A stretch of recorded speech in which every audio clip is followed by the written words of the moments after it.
Welcome to another episode of Think Heart. I'm Scott Goodfellow with Ben Hart. We're the Hart Hello. Investment Group. You can find us on all social medias, and you can now find us on our website, heartinvestmentgroup.ca. Before I forget, don't forget to like and subscribe if you like this podcast. You can find that directly below if you're watching on video, or you can give it a 5-star if you're listening to it on audio. Well, Ben, I gotta be honest, feeling a little sweaty and uncomfortable, and it's not the burritos that I had for dinner, I'll tell you that. Nice. Anytime tax conversation comes up, like I'm a 20-year ex or veteran of small business, so I have that Yes. tax PTSD. Right? Like Yeah. every time I go to the mailbox and I see one of those brown envelopes, it's a flashback of like the payroll and HST remittance. Right, that's come due. Yeah. Right? Yeah. So, Yeah. you know, what Anxiety, a little bit of anxiety. a little bit of anxiety. So I'm a little shifty today. I don't know Yeah. where to Yeah. look or what to do or what we're talking about here. And for now too, with so many changes, Yeah. right? With so many changes going on now in the tax code and the new budget came out and everything. Yeah. Like it's easy to get trapped. In the CRA labyrinth of confusion and despair. Sometimes. So, I but I we're going do. to deal with that today, right? We're going to Yes. deal with that Yes. today while we brought on our special guest to kind of help everybody wade through that. So, why don't we kick it over to you and you can introduce our guest? Yeah, sure, that'd be great. So I do have Lori Claments from Sun Life Global Investments talking with us today. But one of the requirements with Lori coming on was to make sure that we follow protocol. And so I got to read disclaimer here. Please bear with me. I'm going to read a little disclosure before we jump into the next section and have those questions. So it's going to be boring, so you can fast forward if you want, but I'll read it anyways. I'll take a drink out of my mug. Hang on while Yeah, you're doing this. It'll be a long one. You might need a few. Information and opinions in this podcast are intended for investors as general information. It's not intended to provide or substitute professional financial, tax, insurance, investment, legal, or accounting advice and should not be relied upon in this regard. It does not constitute a specific offer to buy or sell securities. You should always consult your financial advisor or tax specialist before undertaking any of the strategies discussed in the podcast to ensure that all elements in your personal circumstances are taken into consideration in developing your individual financial plan. Information contained in this podcast have been compiled from sources we believe to be reliable, but no representation or warranty expressed or implied is made with respect to its timeliness or accuracy, and SLGI Asset Management Inc. disclaims any responsibility for any loss that may arise as a result use of the specific strategies discussed. Sun Life Global Investments is a trade name of SLGI Asset Management Inc., Sun Life Assurance Company of Canada, and Sun Life Financial Trust. SLGI Asset Management and its licensors 2021. SLGI Asset Management is a member of the Sun Life Group of companies. All rights reserved. That was awesome. I'm feeling good now. Well, I'm feeling good. You just lost every one of our subscribers with that that read. But I'll Yeah. give you props. That was one heck of a read, and I'm glad you did it, because Cool. if I did it, it would take me 17 minutes to do, and 35 takes. So that was cold. I feel like I should have read it before. But excited to have Lori on. Prior to our call here, we had a good discussion just talking about where everybody's from. And Lori told me she's from Sudbury. And I'm very excited about that. And looking forward to hear what you have to say today, Lori. Maybe you can describe a little bit about what your title is now. But more importantly, I want to learn a little bit about your career, what you did, how you got interested in tax, and then we can go into some of the questions. Okay. Thank you very much. I'm looking forward to our time together. So how did I end up where I am? So right now my title is the Director of Tax and Estate Planning, and I support the team of SLGIs, wholesalers and inside team in supporting their clients, being advisors and your clients with tax and estate planning questions, and as well as providing an educational role with SLGI. How did I end up here? Well, it's sometimes who you know as to how you end up with somebody in a position that you're in. So I happen to know the individual who was in this role previously, and she let me know that it was available, that they were looking for somebody, so I put my name forward. So why might I have qualified for this type of position? Well, leading up to this, over the past 20 or so years, I've been working with high net worth clients. Okay. So my background is I'm a CPA, CA. I have my master's in tax, and I'm a certified financial planner as well. So I worked in tax and estate planning with one of the big four firms for about 8.5 years, working with high net worth clients. And then an opportunity came up to go back to the University of Waterloo, and I signed a 1-year contract with them as the director of the Masters of Tax program, which was really a lot of fun. So I taught in the program, and I oversaw the program. And so that was a really great experience that I thought coming perhaps only my way once in a lifetime. So I should take that opportunity. So I took a leave of absence from the firm that I was working for to do that. And I was, it was grateful that they allowed me to do that. But after completing that role, I decided I wasn't going to go back to public accounting. And then through another friend, actually found out, although she had been tapping me on the shoulder for a number of years, thought that I might enjoy the private banking role. So I went to one of the big banks, and I was a private banker for about 10 years. So in some ways, a role similar to what you do, advising clients directly, relating to investments, but also credit needs and overall estate, looking at their overall estate affairs. And I would bring in experts within the company to meet with clients and talk about tax and estate planning, financial planning as well. After doing that for a number of years, there was a maternity leave within the organization. And I was looking forward and interested in getting back into tax. So I filled a maternity leave where I actually was in a role not unlike what I'm doing right now, although I managed a team of 13 people who supported advisors across the country. They were lawyers, accountants, and financial planners. And so a similar type role that I'm doing right now. So this came up, and I took the opportunity to put my name forward, and I was fortunate to be brought on board. Fantastic. That's great. That's a good intro. That's a lot. That's long. That's all right. That's great. No, that's interesting. And so what brought you to tax though? What was it initially? You did your undergrad in what were you studying? Oh, I studied math. I was in the co-op program at the University of Waterloo, did have a Bachelor of Math and co-op CA program. So I got all my CA credits with that. I think I always had an interest in tax. It started fairly early on, but I didn't continue in public accounting. I returned to it later on when I went back to school and did my Master's of Tax. So why tax? I actually had an idea, a preconception as to what tax was. And I thought it was very prescriptive and very detailed, and I love detail. I love prescriptive. I love learning, and there is an endless opportunity to learn with tax. So what tax does give you the opportunity to do is to, just dig in and explore. But it also forces you to develop beyond what you might have otherwise developed. So you always have your nose kind of in law because you're reading the Act, which is a legal document, but you're also looking to tax law. So case law is also a resource that we go to when we're advising clients, or when I was in that role of advising clients. And I will also look to that when I'm supporting any of our wholesalers or inside team when they're working with advisors such as yourself. As well, Canada Revenue Agency also has their perspective, and they interpret the law as well.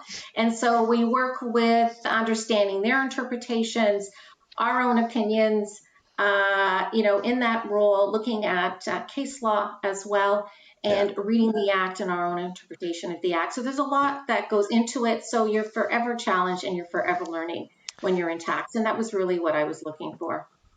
I'm not trying to make faces over here. Just every time you say CRA, but I get that PTSD Yeah, gets triggered. exactly.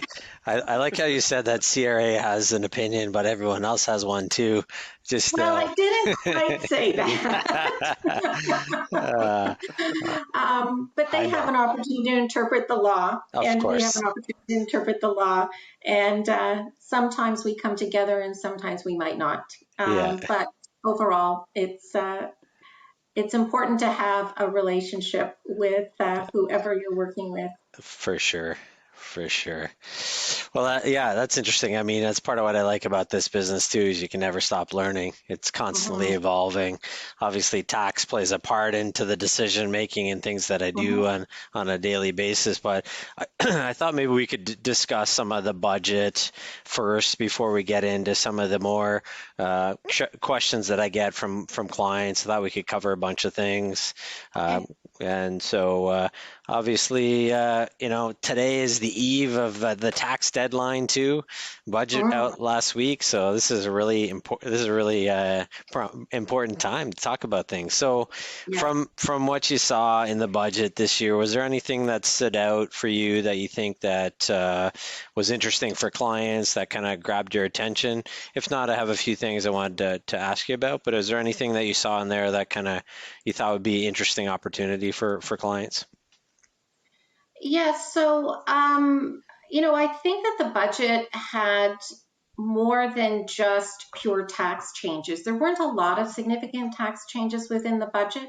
Yeah, There were aspects of the budget which are, favorable overall for the economy. yeah, And so I think it took a different focus than what it may have otherwise taken in many other years, where they look at tying, obviously they're looking to tighten some loopholes and, find ways to gather more tax dollars.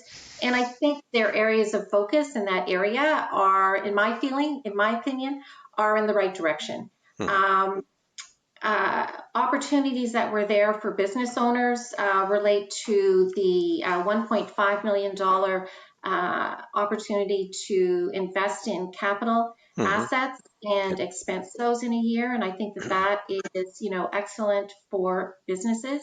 sure, And also the reduced tax rate related to, now I'm going to have to refer to my notes here because I don't have all the terminology no problem. write down. So the zero emission technology manufacturers. So Hmm. that reduction in the tax rates for them, I think that that's also very positive. Of course, it also included your typical changes to sin taxes and Hmm. adding vaping products to the sin tax rollout, which in Makes my sense opinion makes sense. for sure, for sure, We don't have any details, but they're going to look at that measure. sure. Digital services as well. That's an area globally, companies or governments have been looking for ways to uh, Tax. tax, get some more dollars, Yeah, into the system. yeah. And so, that's a huge challenge. So they're Hmm. looking at adding a 3% tax on revenue related to digital services that rely on data and Hmm. content contributions from Canadian users. So, yes, this whole digital world, I'm sure, presents a huge challenge for governments in trying to find tax dollars for sure. The measures that are not specifically tax Hmm. related, but indirectly, they're going to result perhaps in changes to the tax code and very positive changes, as I think the early childhood and learning initiative that's underway, Yeah, and very aggressive. hmm, And sometimes we have to be aggressive in order to make those changes. So a 50% reduction in the average fees for regulated early learning and childcare in all provinces outside of Quebec, because they already have a system in place, yeah. by the end of 2022. So That's fast. that's really fast. And then Yeah. looking to move to an average of $10 a day Hmm. from 2025 to 2026. So again, that's really fast. Hmm. And but I think welcomed. And I'm happy for all the parents to be and the parents that are right now. I was paying those high childcare costs, and I have an idea as to what that can mean to your overall financial picture, even into the future. Yeah, for sure. As well as some gifts for seniors, additional related to old age securities, so increases in those amounts, and also continuing to stretch out the various payments related to the impact of COVID on individuals and businesses through to sort of like the September timeframe, which hopefully by then will be, getting back to a new normal. Yeah, hopefully. Yeah. We better. Yeah, exactly. Yeah, I mean, obviously got my own opinions on the budget. A lot of spending, not a lot of revenue, but that's for another day. So I was a bit surprised they didn't touch capital gains. I know it's been a number of years since they've made changes to the capital gains tax rules. Man, they must be saving that for another day, but I think that would be low-hanging fruit for them. Definitely. And that's what my opinion was, low-hanging fruit. But, that's always, oh my goodness, it says my battery is running low. That is always low-hanging fruit. There's always an expectation that could change. Sure. And yeah. That'll be there every single year. I'm going to have to. Okay. Go ahead. Yes. Yep. Okay. It'll take me a moment. Sorry, I did not expect.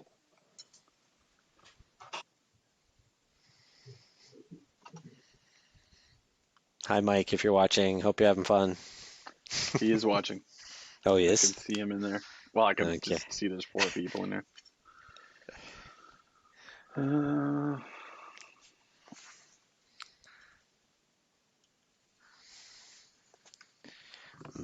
Mike, I hope you're enjoying that picture that I sent you of my portrait that you can put on your mantle there.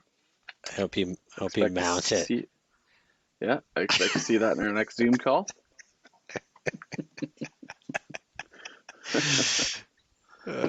While she's plugging that in, oh yeah, Mike says it's beautiful. That's good. He texted me. That's good. Okay, where are you going next with this?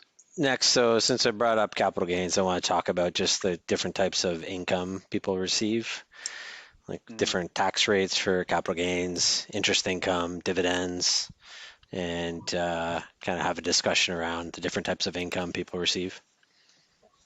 Why one's more tax efficient than others, dividend tax credits, stuff like that. Yep. Okay, that's good. Okay. Yeah. So, do that. Maybe have a little discussion about graduated tax rates too. Okay. Yeah. I'll just sit here and make faces the whole time. That's good. Okay. That's my job. We're back.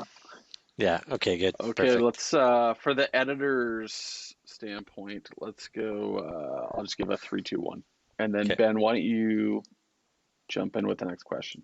Or do we finish that budget? Yeah, talk? we're good. Yeah, we're good. Okay. Yep. Okay. Ready?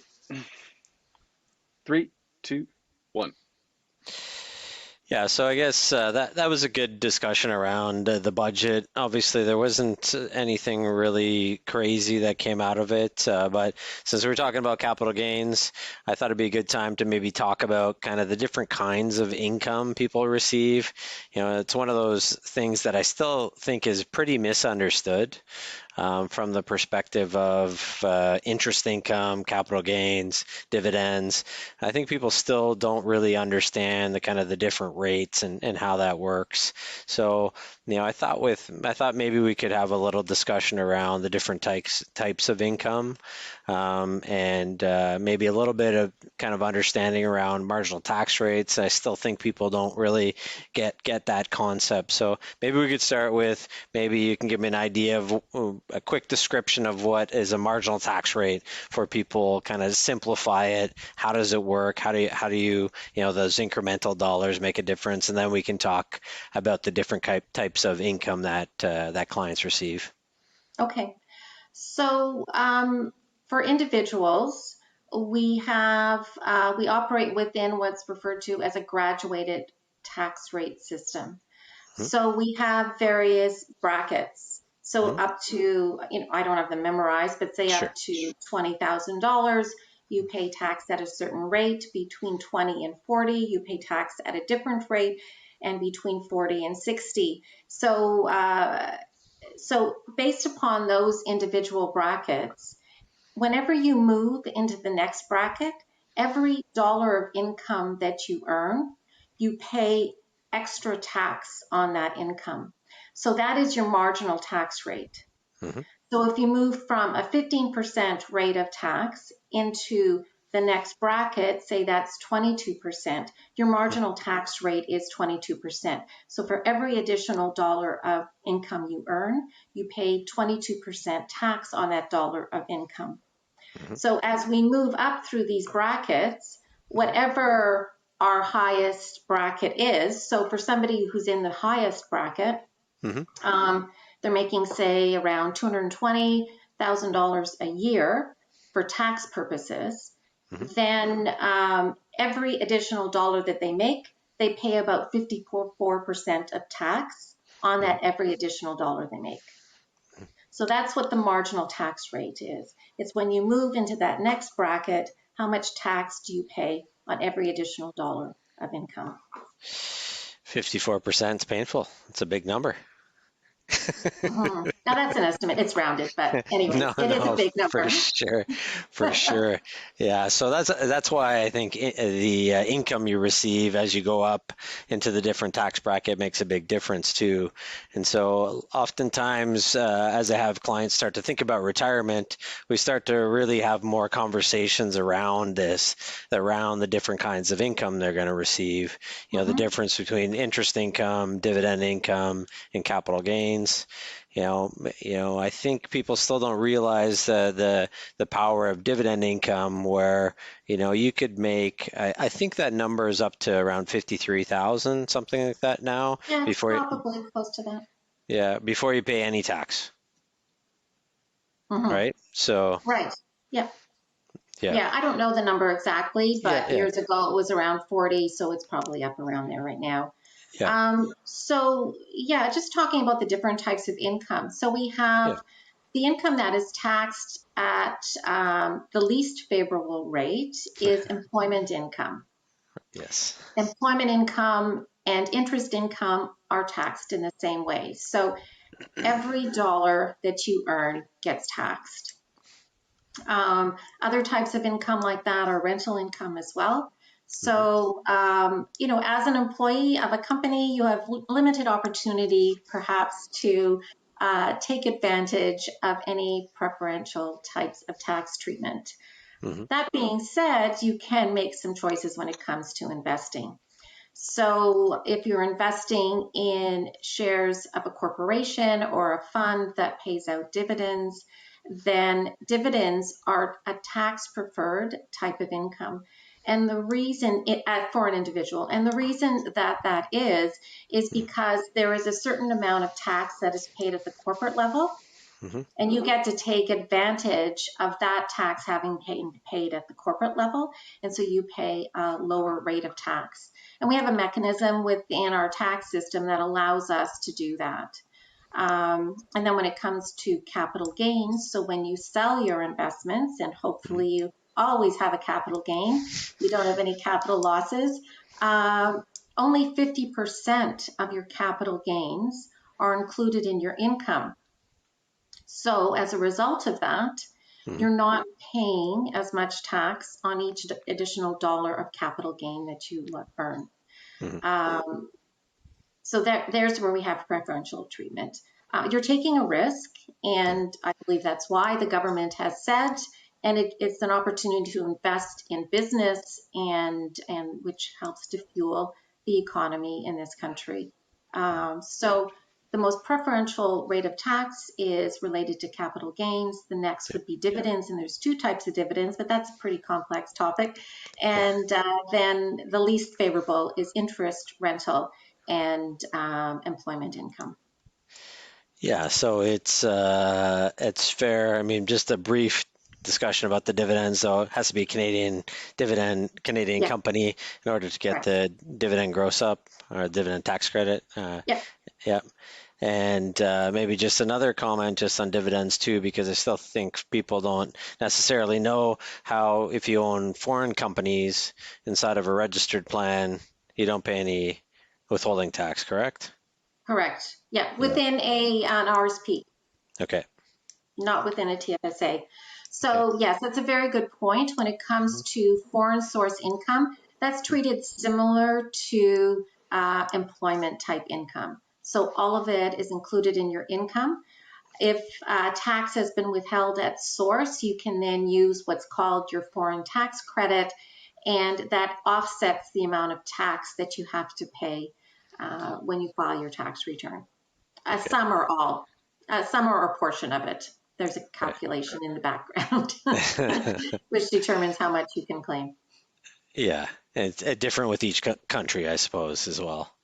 With Yes, each yes, it is foreign dependent country. upon, Yeah. and it depends on whether we have a treaty with the country and what has been negotiated related to the treaty. With the US, we have a treaty, so the withholding is typically 15%, I believe. Yeah, fair enough. So when you own a foreign investment, and if you don't go with this conversation, we can change the topic. But if you own a foreign investment, what's the limit for how much you can own? Like, we'll say U.S. to keep it simple. Say U.S. investment. What's the limit for the amount of exposure you can have in U.S. holdings before we have to provide information to the U.S. government? Do you know that number? The US government, well, we have to report in Canada Hmm. based upon our foreign holdings. So any Yep. foreign holdings in excess of 100,000. As for the US government, I'm really not too certain Yeah. as to what those requirements are.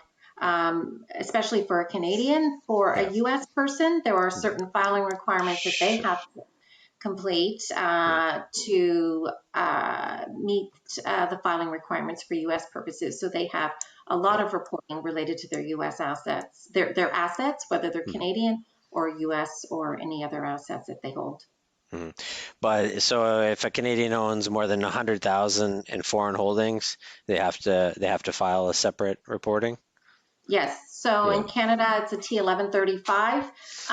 It has, yeah. So there are reporting requirements, and that's one of the first questions usually you're asked when you're completing your tax return as to whether you hold foreign holdings in excess of $100,000. And there's a number of categories that are excluded and numbers that are included. So it's Yeah. really a form you just have to walk through in detail to Mhm. complete. I've seen too many foreign property reports in this past tax season. Mm. I've had enough of them. No, so that's a good point. So I just wanted to because I often get that question, how much before you have to provide that information. So a number of years ago, the government too kind of made a change to have these T5008s. Mhm. Yeah. So now everything gets reported directly to CRA when you're doing any type of gains and Mhm. losses in trading. Mhm. Mhm. So that was a pretty material change, I think, when that happened. Do you have any thoughts around how they Yeah. constructed that? Yeah. Yes. So, in a way, I think that it can be helpful to the tax filer if you want to file all your information, report all of your gains and losses. I Yeah. think it's a helpful resource. Yeah. One word of caution, though, Yeah. if you do make a change in and move assets from one firm to another firm, the the cost base of those assets don't necessarily follow and move Mhm. over. So Yeah. it's important to ensure that whatever information is noted within your accounts Mhm. with whoever you are working with, such as Yeah. yourself, that they are reflective of what your true cost base was for that asset. Yeah. Otherwise, you're going to have improper reporting to the Sure. government because you're only working up with the best information that you have at this point in time. So, irrespective of that, If you know that it's not correct, then you should be filing based upon correct information. Yes, Yes, I am an accountant. you certainly are. Yeah, no, I think obviously that's still evolving as well because it's still fairly new, and obviously I saw lots 5008s this year too, and some of the things don't get picked up properly, and so you have to adjust the cost basis anyway. So, but I think it's been a little bit confusing still for clients because it's still pretty new, and even the foreign reporting. Correct me if I'm wrong. They went from book value to market value now, so they do an assessment based on the market value of the foreign property. Yeah, Okay, no I'm not problem. as up to Yeah, date on that, perhaps, yeah, as you are, but yeah.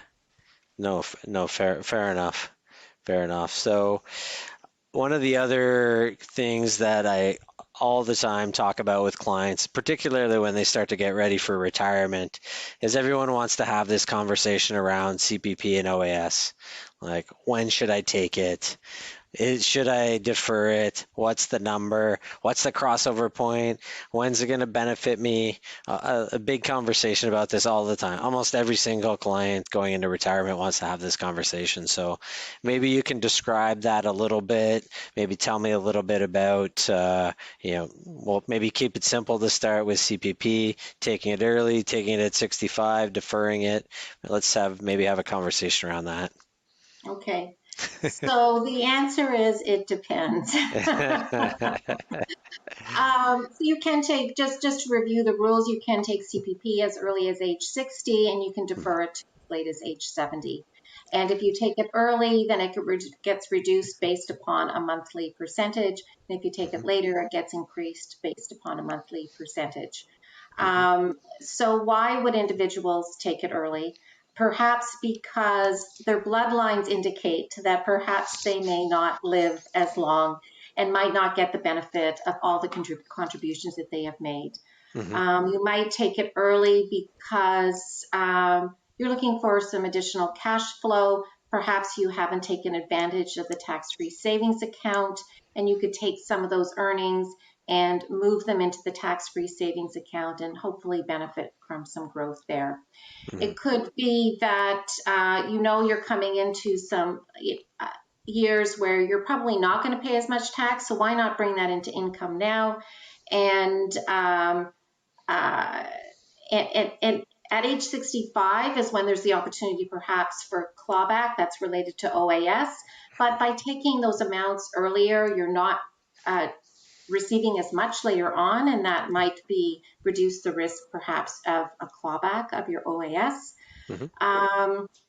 So it's really around looking at your financial picture and projecting out what your income is going to look like, what your financial needs will look like in retirement.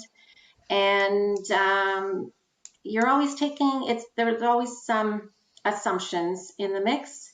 And there's a little bit of risk because you could live a lot longer than you anticipated. We're all living longer. So what is that crossover age? I'd have to look to the resources. I've been through those calculations recently, but they're not at the top of my head. Sure. But there is, yes. Of course, that crossover age that we've done, it doesn't consider the time value of money. It doesn't consider potential changes in tax rates. It does. It's not. It's just a proxy.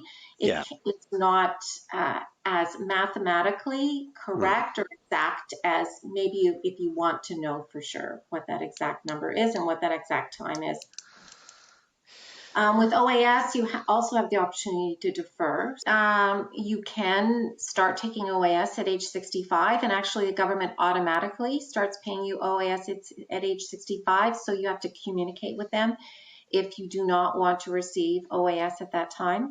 You can defer it to as late as age 70, and for every month that you defer it, you receive additional amounts out into the future related to that deferral. The amount that I think it's 6.2% per month that gets added, not to say that that's the actual amount that gets added ultimately, but there is the opportunity to defer. So why might you defer OAS? You might defer OAS because you have access to certain other sources of income that you want to perhaps take advantage of right now. Other resources that you have, maybe it's an investment pool that you're looking to draw upon at this point in time. And if you took OAS, it would just be clawed back anyways. So you might defer it for that reason. It could be that you're also still working well into your 60s and you're going to have sufficient income, so you don't want to take the risk of clawback. And by deferring it, you're going to receive more into your later years. And if you anticipate having a long life, maybe you'll take advantage of those additional resources later on in your life. So maybe just a little bit about how CPP and OAS is calculated. I have more questions, a lot of questions around this because I think people are interested in it. So I know OAS is calculated based on how many years you've lived in Canada. So maybe you can kind of describe how that's calculated. And then CPP is, I know, a super complicated calculation, but I know the statistics are pretty interesting from the perspective of how many people get max CPP. Yes, so this is not my area of expertise, Sure. No problem. but actually it's quite a low percentage from what I understand of people who do get maximum CPP. So it's accumulated from the day you start contributing to CPP. And I think you probably have to work about 40 years before you get close to getting the maximum. And you would have to have had earned income at the maximum pensionable earnings amount in each of those years in order to get to the maximum. So that's my very high level understanding of CPP. I have not looked at it in huge detail. But I was surprised to learn that it is a fairly low percentage that do receive the maximum amount. And also what's interesting, I've also learned that the majority of people do take it early. They don't wait to age 65. There's a large percentage anyways that does take it early. Rather than waiting to age 65. Yeah, no, I think it's interesting. I often have those discussions for clients. I'll do a financial plan for them, and then we'll be planning for them to take it at 65 or 70, doing some other planning, and they'll tell me, "Oh, I decided to take it early." I'm like, "Well, I don't know, not sure why we did the plan anyways then." Yeah, no, I think it's interesting to get the statistics, but obviously the best way to find out what you're entitled to is CRA has a good site where you can log in and they'll tell you the statistics. The other thing I wanted to point out is, also, if I might add, they'll also tell you how much you're entitled to. There is a calculator there as well, so they've really done a good job around that. Yeah, perfect. And I know Sun Life has a great calculator that shows your kind of expected age. That's an interesting tool that you can use. Maybe we can put that in, Scott, where people can go have a look. You plug in the your ages, you and your spouse ages, and it shows you how long you're expected to live. So that's an interesting tool to look at. Little Sun Life plug there for you, no problem. Yeah, little Sun Life.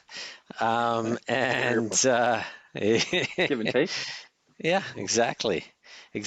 So so before we leave OAS, and I promise, and CPP, we're going to leave it soon, but it's just, these are often questions that come my way as we go through.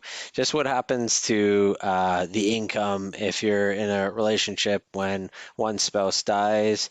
Does the CPP and OAS payment stop immediately? Is there something that happens? Does the remaining spouse get any benefit? So the maximum amount you can receive is the maximum amount that is available for one individual. So it's not like you could take the maximum of what if your spouse had the maximum and they passed away and you were also enjoying the maximum and you passed away, you're not going to get anything more than the maximum, is my understanding. So, for sure. Basically, it's similarly the same would apply for OAS as well. Yeah. So what's so as you've gone through and you've done lots of planning for high net worth individuals over the years, both from an accounting and private banking and tax specialist. Where do you typically start the conversation? Why do people come to you? What are they looking for? What's the objective? Um, well, there are a few different objectives. Mm-hmm. Often it's tax efficiency, Mm-hmm. and another objective is to perhaps protect or safeguard their assets in the event that they passed away. They want Okay. to make sure that there's an opportunity for the next generation and perhaps the generation after that to benefit from the wealth that has been accumulated. So wealth preservation is another reason. Mm-hmm. And yes, I would say that those are probably the two main reasons as to why people, and there are other reasons as well, Mm-hmm. Mm-hmm. um, that people do look to doing some planning. It could be charitable intentions as Mm-hmm. well that could be incorporated into the mix. Yep. But it's often related to tax efficiency and wealth preservation. Yeah. Okay. Yeah, so there's obviously lots of different planning tools that people can use. Since you mentioned the charitable one, for example, is maybe I don't know if you're willing to comment a bit on how insurance works when people want to contribute to charities, and maybe talk a little bit about the different ways that people can do that if you're comfortable with that.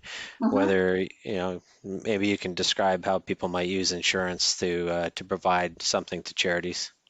Right, right. So, insurance is a helpful way to supplement or replace assets that maybe they're assets not you don't even have if you want to make a significant gift. So by buying insurance, you could have a charity as a beneficiary of your life insurance policy, and then they would benefit from the full amount of the proceeds of that life insurance upon your Hmm. passing. Now, particular care has to be taken to make sure that you have named the charity correctly as a beneficiary of that policy.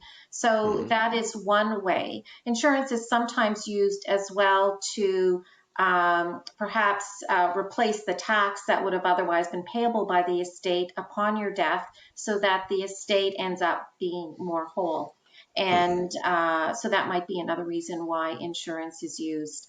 Of course, there's favorable tax treatment related to the gifting of stocks Hmm. and mutual funds with to charities, whether it's Hmm. during your lifetime or whether it's upon your passing as well. So that's also an excellent tool which can be used to not only benefit your estate, but also benefit a charity that is important to you. Yeah. Mhm. So to summarize that specific one where you say you're going to donate stock, maybe give me an example where a client buys stock at 5,000 and it's presently worth 10,000. They give the 10,000 to charity. What's the benefit for the client there? So there's no income inclusion related to the difference between the growth and the value of the stock from Hmm. its cost base, what you originally purchased it for, Yep. unto what it is deemed to have been disposed at the time of the gift. So being its fair market value at that time. And then you Hmm. also get a charitable donation receipt for the fair market value of that gift. So there's an opportunity to benefit from the fact that there's no income inclusion. You've made a gift to a Hmm. charity that's important to you, and Yep. you also get the benefit of the charitable donation, Yep. and That's which will huge. reduce the amount of tax that you have potentially owing in the year of the gift. So it's effectively offsetting any other types of income, tax related to any other types of income that you have earned in that year, Okay. Is or there a potentially in maximum? any future 5 years as well, because you can carry forward a charitable donation. Okay, so if you do a big one, but you don't pay enough tax to get that, you can use it in the next few years. Mhm. Yeah, that's interesting. So, I guess when you're thinking about giving to charities at the end of your life, might not be as beneficial unless you have a giant tax bill at the end, right? Does that make It sense? can, but you can also Yeah. carry it back to a previous year. So it can Okay. offset in your year of death up to 100% of your taxable income in that year, and you can Hmm. carry it back to the previous year as well. And you could Okay. also carry it forward within your estate. So there are opportunities to take advantage of that. Hmm. That's where you would work with your accountant, your tax advisor, also together with your investment advisor in Yeah. making plans related to your giving. You want to make the most efficient use of it, but also you want to also fulfill your intentions. So sometimes there will be tax dollars perhaps lost because you want to make Yeah. that sizable gift, but you're Sure. making it Sure. on an informed basis. Yeah. Can you gift an insurance policy to a charity where they actually pay the premiums, or is that not one of your options? You can a charity can pay the premiums. I did review this recently. Okay, we Um, can. so Yeah. the benefit is your charitable donation receipt is only related to the premium amount. The It's not the premiums. full value of the insurance policy. Got it. So yes, yeah. Hopefully, I'm remembering that all correctly. Yeah. That's so Always speak that's with your tax advisor before yeah, you of undertake course. such planning. Of course. Well, we read that already, so we're good. They're gonna get they're You gonna should, you they're should gonna read it do again that. then. Yeah. Give it I another always go. have, well, I have my Income Tax Act right beside me here because I always look to it throughout the Yeah, day multiple times in order to make sure I'm not misstating something. of course. So one of the things too, as we're on this kind of talking about that, one of the things I still, and obviously I've been doing this for over 20 years now, still people don't understand what happens to an RSP or a RIF at death. So, they have $1 million RIF when they die. They don't realize how that's going to be taxed. So Mhm. maybe you can tell us and maybe walk us through a little bit about how that's taxed. Okay. So an individual is deemed to have disposed of all of their assets immediately before they die. And you're deemed to have disposed of them for fair market value at that time. Hmm. Now, if you have a spouse and you provide that spouse will benefit from those assets, so whether you use a designated beneficiary form or your will says that your spouse will inherit all those assets, if you have a spouse or common law partner and there's an opportunity for a rollover of your assets at that time, Hmm. and any assets that do move, so if you have an RSP and they decide to actually move it into an RSP where they are the annuitant, then Hmm. the value of that RSP rolls over and there's no deemed disposition at the time of death. So that Okay. applies to all of your assets when you have a spouse, if Hmm. all of the assets are moving over to the spouse or common law partner at that time. But Hmm. other than that, you have a deemed disposition upon death at fair market value. And the tax is payable in your what's referred to as your terminal return. So return is filed as of the date of death, Hmm. reflecting all of the disposition of all of your assets, whether they're held within a registered account or a non-registered account, with the exception of the tax-free savings account, of course. Yeah, so the tax-free savings account is beautiful. You get the chance to name whoever you want to be your beneficiary, right? You can, and you can with any asset actually, but with the tax-free savings account, because of what it is, it's tax-free saving. Hmm. Uh, Nobody will pay the tax on that. Hmm. With a little caveat, it depends upon how long it stays within your estate. There could be tax owing, and it depends upon how it was set up. So if it's not moving to your spouse, Hmm. it does not continue to enjoy the tax-free status, right? So It's just because it was within a tax-free savings account during your lifetime, it doesn't necessarily move over to whoever the beneficiary is as their tax-free savings account. The only rollover that's available is if it's going to a spouse or a common law partner, where they can continue to enjoy the tax-free status associated with that on a going forward basis. Got it. Got it. So if you name your son or daughter, they receive it tax-free, Yes. but as in an open account. And then if they have tax-free room, then they can put it into a tax-free savings account. Yes. And upon your death, there are no tax implications for you related to that tax-free savings account. Yeah. Yeah. Okay. Just before we leave RSPs though, or RIFs, just to be clear, so for people, what that means is that $1 million RSP, if you die, that becomes taxable income for you. So it's like you made $1 million that year. Mm-hmm. So you pay your 54% basically. But the average, it'll be slightly less than that. Less than but that, a good chunk of it is at that 54%. Correct. Half-ish. Yeah. But the one nuance you said throughout that conversation is you talked a little bit about you can still name a beneficiary. So what happens if I have a big RSP, I pass away, but I name my kid as a beneficiary? What happens at that point?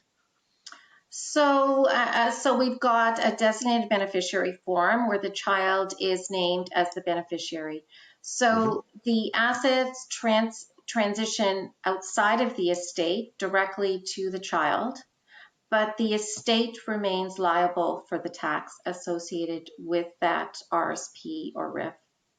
So the liability remains. It's just that the child receives all of the assets.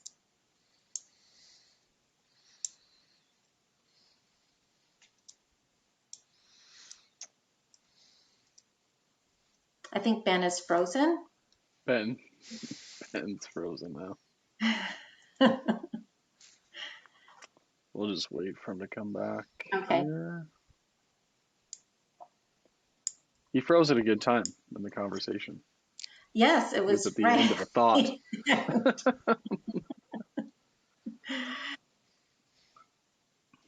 see here. Oh, sorry. Did we carry on or no? Do I got to jump in now? Yeah, that or you just had an episode there on us. Just froze.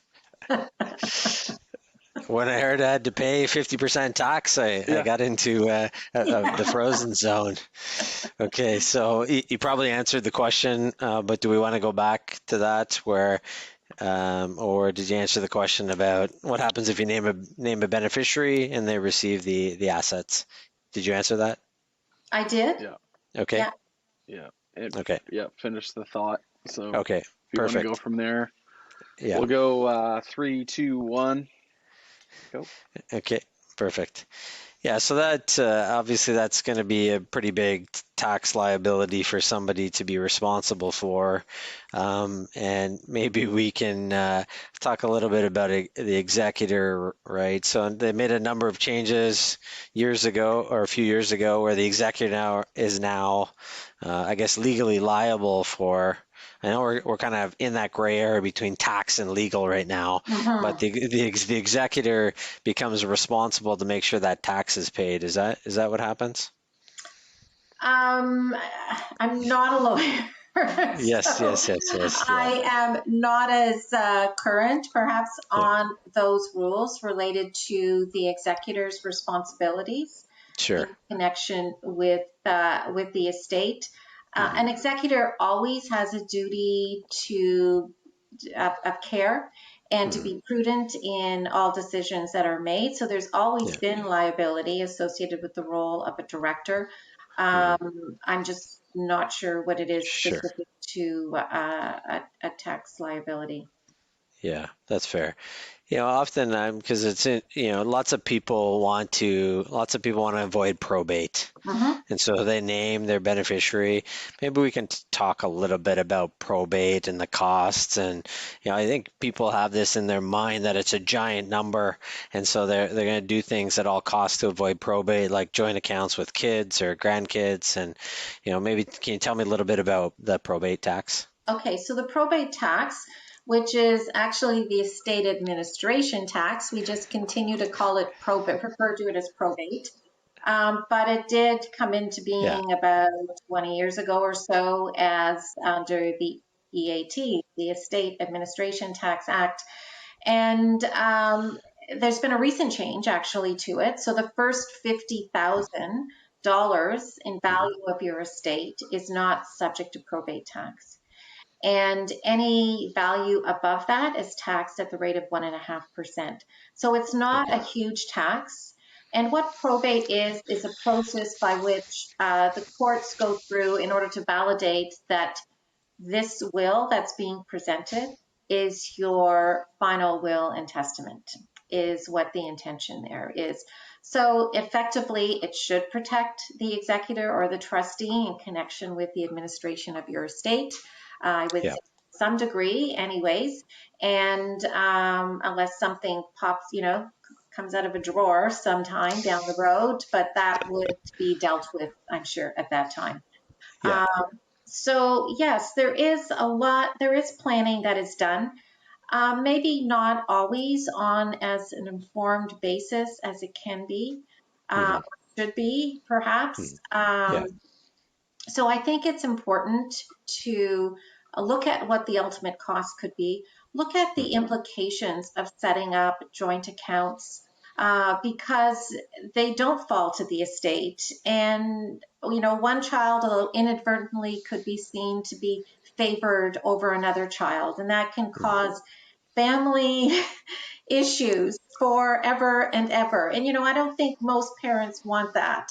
So I think it's always advisable to work with your lawyer, understand hmm, what the implications are associated with setting out designated beneficiaries, yeah, related to even registered accounts, and sure. also putting assets in joint name.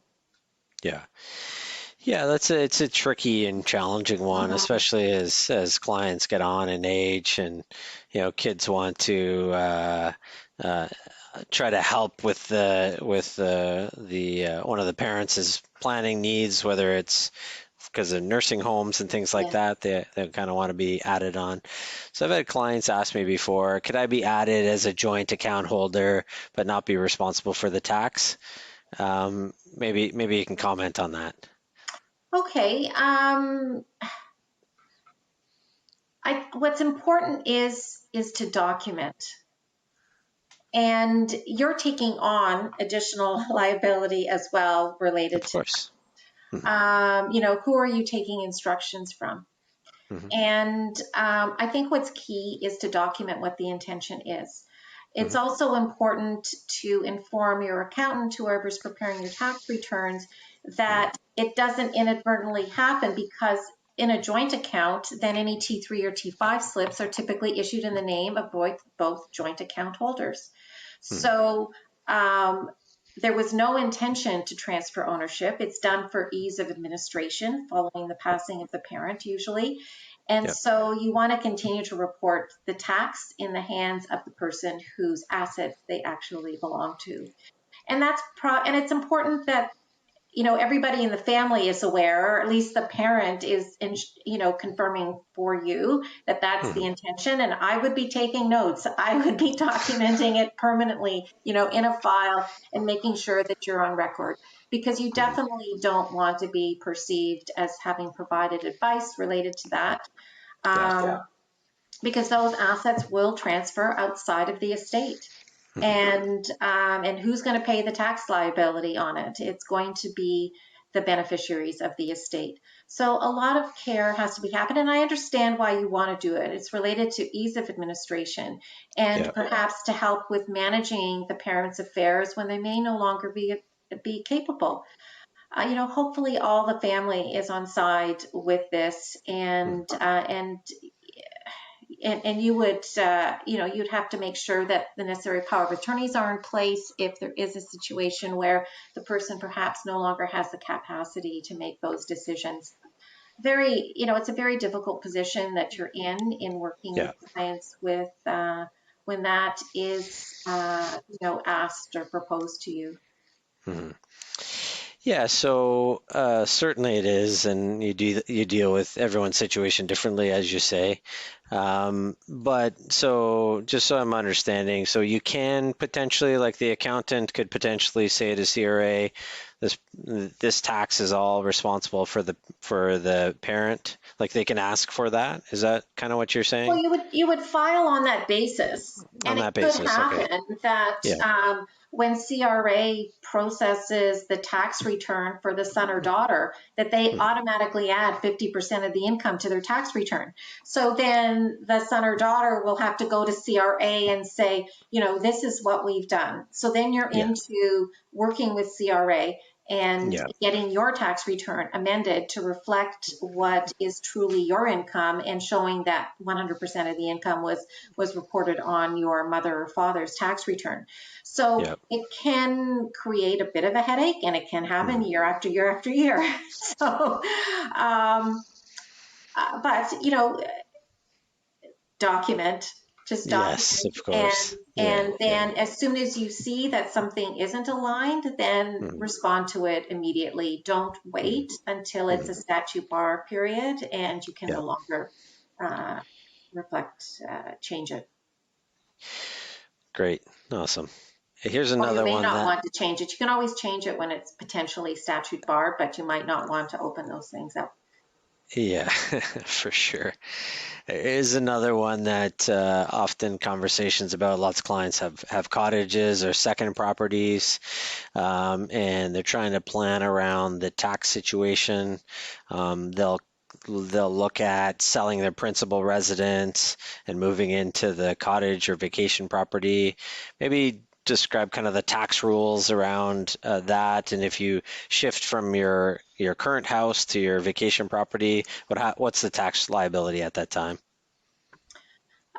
So, it's been actually forever, but now it's more formally the case. Whenever you sell what you would consider to be your principal residence, so the property that you declare is your principal residence, you would not have to pay tax on the gain associated with the appreciation of the value of that property from the time that you purchased it until the time that you disposed of it. So you make a declaration, and now we have to do it administratively. We do have to do it. Technically, always in the past, we were supposed to report that, but really You never rarely did. anybody do that. Sure. So, under the current legislation, now many, many years ago, we could have more than one principal residence. I think it might have been 1981 when that changed. I don't remember the exact year. But now we can only have one principal residence at a point in time. Okay. Even if you sold your current property, and if it's a home that maybe hasn't appreciated very much in value, you might choose, and you own a second property, you might not choose to claim the principal resident exemption on what you might consider your home, because your cottage has appreciated far significantly more in value through that same period, and so you want to save it and claim that as your principal residence when you eventually sell. So whenever you have two properties, you want to do an assessment of, what is the appreciation of value in the period of time in which I've held both of those properties, and then make a determination at that point in time as to which one you might potentially want to claim as your principal residence. So you don't have to declare that until you make a decision to sell? If you've sold right, yeah. Right. It's only when you sell a property that you have to designate that it is your principal residence. Okay. And even when you sell it, you might say, no, my cottage has, appreciated far more in value than my home over the same period of time, because cottages have just gone crazy recently, from what I understand. And so, so you just run the numbers at that point in time, and you might decide to take the tax hit now because, there'll be more benefit in the future. usually not the case, but there is that option. Yeah. Yeah. And is that all across Canada? Yeah. Okay. It's Yeah. federal legislation. Yeah. Okay. Obviously, Now, lots of. Quebec could have, I'm not familiar with Quebec, but Yeah. federally, yes, and most of us Yeah. file our tax returns based upon federal legislation with certain adjustments related to our provincial jurisdictions. Right. Right. Yeah, we get into lots of conversations about what are we going to do with the family cottage. It's an interesting discussion. Yeah, and so, right, so that's a whole conversation on its own. Yeah. And, families might set up trusts Mhm. that include the family cottage. They might Mhm. put money into that trust in addition to help perhaps fund the costs associated with the trust. Yeah. Yeah, the family cottage is often one where a fair bit of planning can be done related to the family cottage. Having Yeah. agreements related to who's responsible for what everybody will contribute. That would be a good practice as well when it comes to a family cottage. Who can Mhm. spend time? How much is allocated? So it's like a shareholders agreement, but it's a cottage agreement, right? Well, I'd say, as I say to clients when we get into those conversations, it's better that you have the conversations with your kids now before that you're gone. Make sure you make your intentions known, Yeah. so that there's less fighting down the road, because there will be fighting. Yeah. Um, And, yeah. and and also the children can make their intentions own. Some might Yes, know that, exactly. I'd rather, do something else with my time, or I only want to use the cottage once a week, Yeah. or, I can't afford it. Yeah. Or, I'm living out in Western Canada and the cottage is in Eastern Canada and I'm not going to get to use it. So, Sure. it might actually simplify things and one might, end up standing up and saying, yeah, this is what I want. Yeah. Yes, that's great. Yeah, we've had a number, as you've known, we've had a number of people on, but we started this podcast series with Tom Deans, and Tom talked about the family meeting. And so a lot of the things we've talked about today seem to relate to having discussions around your tax planning, your family, what's happening, what's your intentions. This has been an awesome discussion. Is there anything you think that we should hit on that we didn't touch yet? Something that you think is an important button that we should have a discussion about? You've answered a lot of my questions that I had here. Obviously, we can go into more detail on other things, and hopefully you'd come back in future meetings, and maybe we could talk about corporate like planning a bit more. Okay, so I think it's along the lines of what you've just closed off with is communication is so key, and having your documentation in order that will really help your loved ones following your passing. So actually a plug for Sun Life Global Investments, because we do have an excellent document which we could perhaps send along to you as a link that you could add, where it's an inventory of where all of your assets are held. Even things like passwords, like who's going to know what your password is? Yes, we want to keep that in a safe place, but for somebody in your family to know that you have all of these assets in these different pockets and liabilities in these different places, that would be very helpful. And having that family meeting, that is really a best practice to talk about these things and start early. Starting early, having those conversations early. Financial literacy is so important. We hear about it more all the time. So starting at a very young age with your children, even introducing the concept of tax when they go to buy that first toy with, $20 that they got from their grandparents, they might not have enough money to buy that $20 toy. And why are they paying tax? I believe in starting early, and maybe that's just the accountant and the tax person coming out in me, but I think it's benefited my children in starting early and having those conversations. So when it comes to even a will and an estate, start early. The kids don't really mind talking about that stuff all that much. They want to know what they're going to get. They're happy to hear. For sure.